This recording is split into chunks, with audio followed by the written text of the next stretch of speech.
Bismillahirrahmanirrahim. Assalamualaikum warahmatullahi wabarakatuh.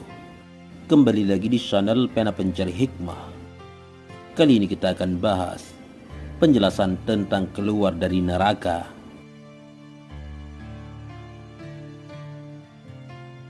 Jangan lupa subscribe video ini, komen, dan berlangganan, serta bagikan video ini agar bermanfaat bagi semua. Kemudian umat Nabi Muhammad SAW menyeru di dalam neraka Jahannam, "Ya Hannan, wahai zat yang maha pengasih. Ya Mannan, wahai zat yang maha memberi selama 1000 tahun. Ya Qayyum, wahai zat yang maha berdiri selama 1000 tahun. Ya Arhamar Rahimin, wahai zat yang paling penyayang di antara para penyayang selama 1000 tahun. Tatkala Allah yang Maha Luhur telah memberlakukan hukum dan keputusannya, Ia memerintahkan malaikat Jibril alaihissalam sembari berkata, "Wahai Jibril, apa yang dilakukan oleh orang-orang yang maksiat dari golongan umat Nabi Muhammad?" Malaikat Jibril pun menjawab, "Wahai Tuhanku, Engkau lebih mengetahui keadaan mereka daripada aku."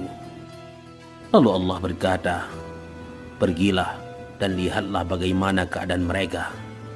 Malaikat Jibril pun pergi menemui malaikat Malik, dan ia berada di atas sebuah mimbar api di tengah-tengah neraka Jahannam. Tatkala malaikat Malik melihat malaikat Jibril, ia pun berdiri sebagai bentuk mengagungkan malaikat Jibril. Malaikat Malik pun bertanya, "Wahai malaikat Jibril, apa yang membuatmu memasuki tempat ini?" Lalu malaikat Jibril menjawab, "Apa yang telah kamu perbuat pada orang-orang yang maksiat dari golongan umat Nabi Muhammad SAW?" Malaikat Malik menjawab, "Alangkah buruk keadaan dan sempitnya tempat mereka. Api neraka telah membakar jasad-jasad mereka. Api neraka telah memakan daging-daging mereka, dan tersisa wajah dan hati mereka yang memancarkan cahaya keimanan." Malaikat Jibril pun berkata, "Angkatlah, bukalah hijab atau penghalang sehingga aku melihat mereka." Lalu malaikat Malik memerintahkan para malaikat penjaga neraka. Lalu diangkatlah hijab dari mereka. Tatkala mereka memandang malaikat Jibril dan melihatnya sebagai sebaik-baik makhluk, maka mereka mengetahui bahwa ia bukanlah tergolong malaikat siksa. Mereka pun berkata, "Siapakah hamba ini yang mana tidaklah datang seorang pun yang lebih baik-baik daripadanya?" Malaikat Malik pun menjawab, "Ini adalah malaikat Jibril yang telah mendatangi Nabi Muhammad dengan membawa wahyu." Tatkala mereka mendengar sebutan nama Muhammad sallallahu alaihi wasallam, mereka semua menjerit sambil menangis dan mereka berkata, "Wahai malaikat Jibril, sampaikanlah salam kepada Nabi Muhammad dari kami dan kabarkanlah kepada beliau tentang buruknya keadaan kami. Kami telah dilupakan dan kami telah ditinggalkan di dalam neraka." Malaikat Jibril pun pergi sampai ia sowan ke hadapan Allah yang Maha Luhur. Allah yang Maha Luhur pun berkata, "Bagaimana kamu melihat umat Nabi Muhammad?" Malaikat Jibril pun menjawab, "Alangkah buruk keadaan dan sempitnya tempat mereka." Lalu Allah berkata, "Apakah mereka meminta sesuatu?" Malaikat Jibril pun menjawab, "Iya wahai Tuhanku, mereka meminta agar aku menyampaikan salam kepada Nabi Muhammad SAW dan mengabarkan tentang buruknya keadaan mereka."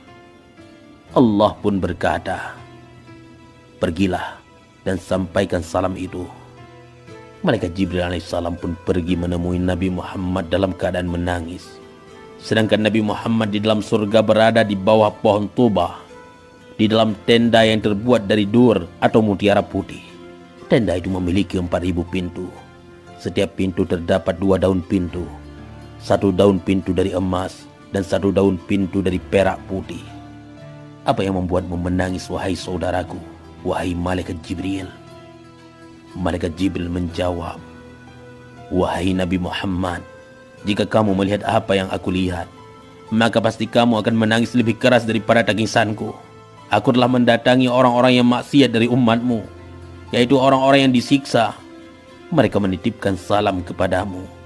Mereka mengatakan, alangkah buruknya keadaan dan sempitnya tempat kami.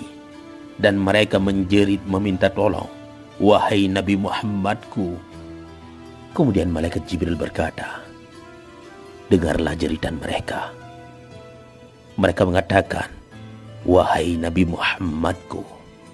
Nabi Shallallahu Alaihi Wasallam pun mendengar mereka. Lalu beliau berkata, kusambut panggilan kalian. Kusambut panggilan kalian, wahai umatku. Nabi Shallallahu Alaihi Wasallam pun berdiri sembari menangis, lalu mendatangi Arash, sedangkan para nabi ada di belakang beliau. Nabi Shallallahu Alaihi Wasallam menjungkur bersujud, lalu memuji-muji kepada Allah yang Maha Luhur dengan pujian yang mana tidak seorang pun yang memuji seperti beliau. Allah Subhanahu wa Ta'ala pun berkata, wahai Nabi Muhammad, angkatlah kepalamu, mintalah maka kamu akan diberi. Mintalah syafaat, maka kamu akan diberi izin untuk memberi syafaat. Nabi Shallallahu Alaihi Wasallam pun berkata, wahai Tuhanku, orang-orang celaka dari golongan umatku, telah berlaku keputusanmu dan hukum perintahmu di dalam perkara mereka, dan aku berdiri untuk mereka. Maka berilah aku syafaat di dalam perkara mereka. Allah yang Maha Luhur pun menjawab, aku telah memberikanmu syafaat di dalam perkara mereka. Lalu Nabi Shallallahu Alaihi Wasallam datang bersama para nabi untuk mengeluarkan orang yang mengucapkan la ilaha illallah Muhammad Rasulullah. Nabi Shallallahu Alaihi Wasallam pun pergi ke neraka Jahannam. Tatkala malaikat Malik melihat Nabi Muhammad Shallallahu Alaihi Wasallam, maka ia berdiri untuk mengagungkan beliau. Nabi Shallallahu Alaihi Wasallam pun bertanya kepada malaikat Malik, bagaimana keadaan umatku yang celaka? Ia pun menjawab, alangkah buruk keadaan mereka dan sempitnya tempat mereka. Nabi Shallallahu Alaihi Wasallam pun berkata, bukalah pintu itu, neraka Jahannam, dan angkatlah tangga itu.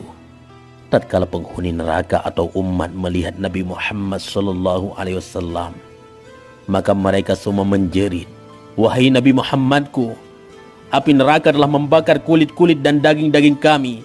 Kami telah ditinggalkan dan dilupakan di dalam neraka. Nabi Shallallahu Alaihi Wasallam pun menyampaikan alasannya kepada mereka, karena sesungguhnya aku tidak mengetahui keadaan kalian. Mereka semua pun dikeluarkan dari neraka Jahannam, dan mereka telah menjadi arang. Api neraka telah memakan mereka. Nabi Shallallahu Alaihi Wasallam pun pergi membawa mereka menuju sebuah sungai yang berada di sekitar Arash. Sungai itu dinamakan Nahrul Hayat, sungai kehidupan. Mereka pun dimandikan di dalam sana, lalu keluar dalam keadaan muda, tanpa bulu, tanpa jenggot, lagi bercelak mata. Seolah wajah-wajah mereka seperti bulan, tertulis pula di atas kening mereka, mereka ini adalah orang-orang yang dibebaskan Allah yang Maha Pengasih dari dalam neraka. Mereka pun memasuki surga.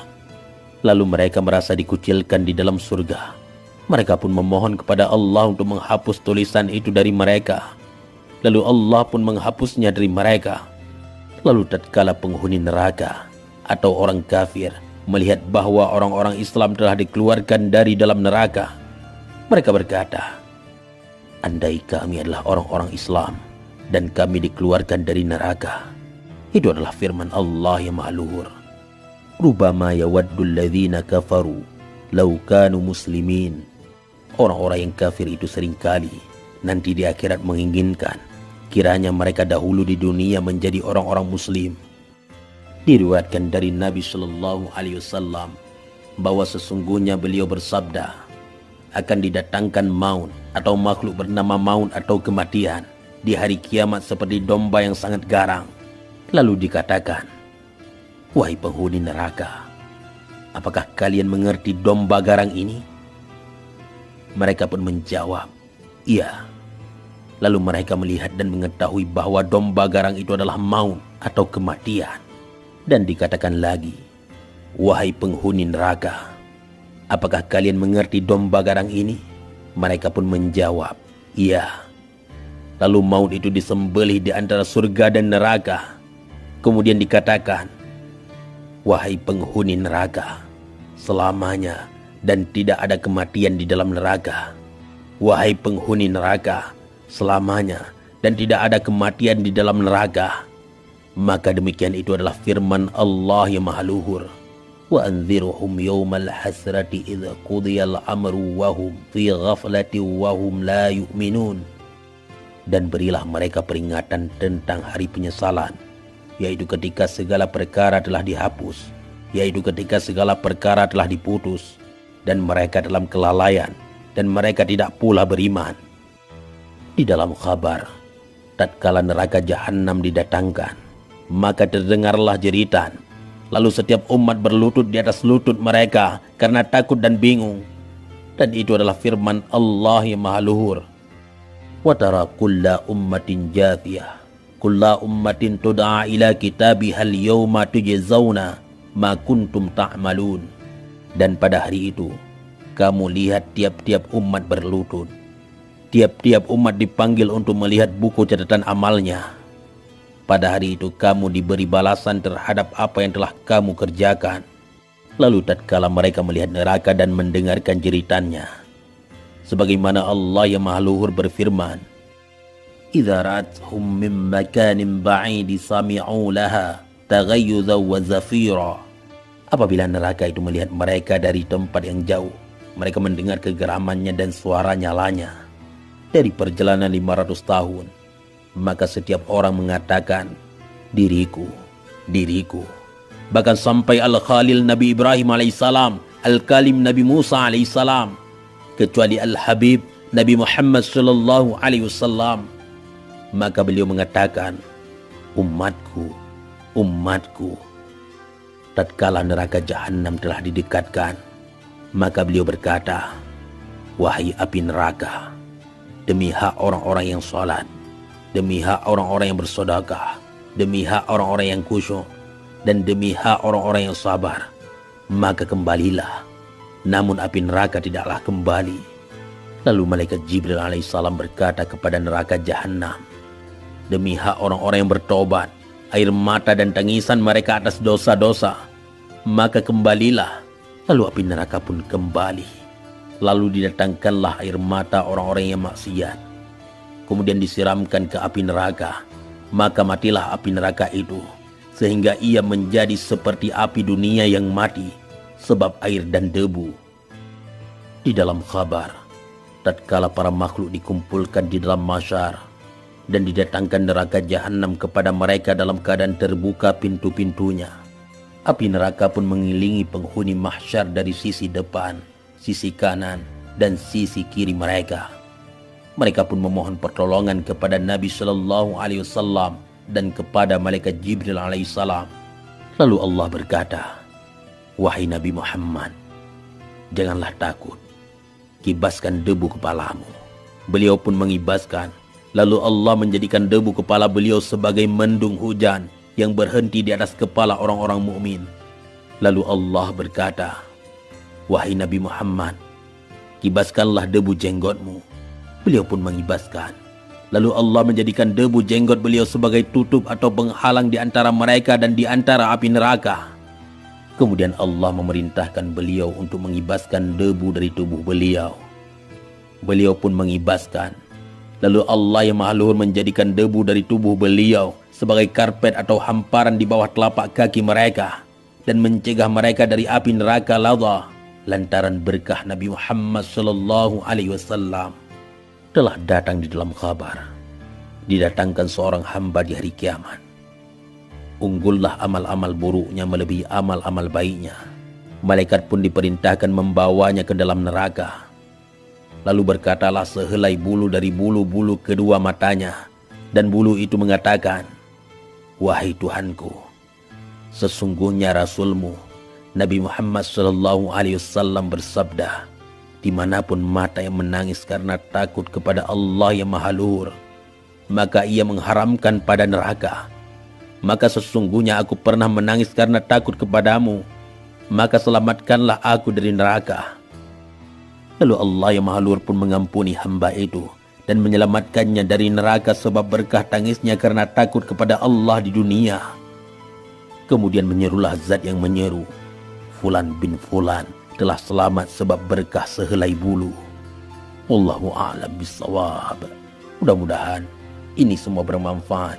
Assalamualaikum warahmatullahi wabarakatuh.